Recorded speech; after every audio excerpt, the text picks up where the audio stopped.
vatandan qaytqanda.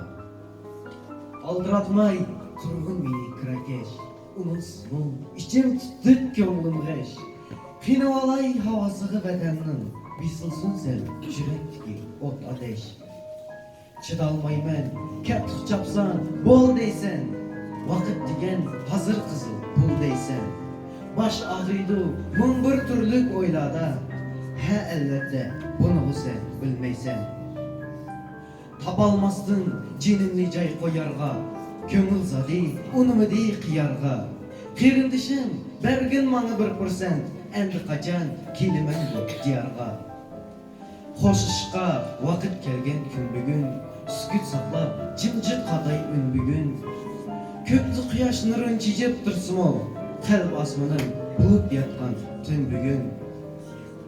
Men ketiman, mag'rur tog'lar xayr xo'sh, daryo ko'llar, yeşil bog'lar xayr xo'sh. Ata-ana issiq mehrin sezgandek, qaytlanmas isil chog'lar xayr xo'sh. Xo'sh bo'l vatan, to'ymadim bu sanaman. Mumlarimni abash qilib yanaman. Ko'risharmiz yo'riqatgan tanglarda, aman bo'lsam, hur bag'rimga yanaman.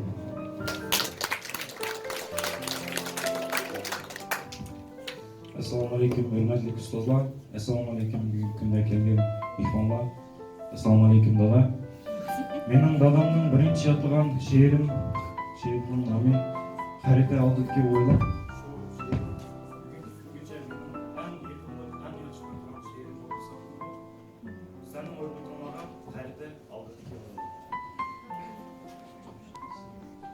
Әркетім қаретіге қарғанда. Басыду чигиш хиял ойла мені.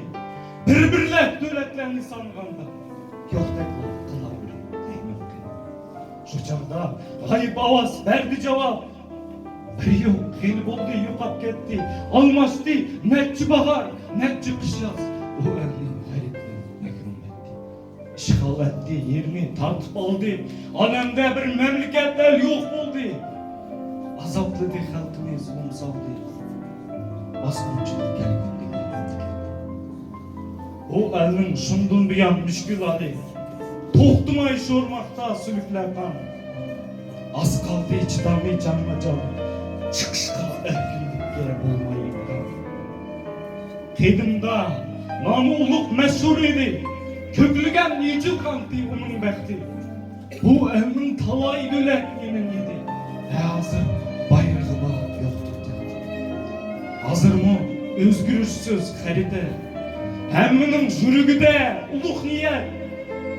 Oyak mı emes bir güç öcermişsiz. Uygurum xaritamni çok güzel. Xarita yenilikla kütkün güzel.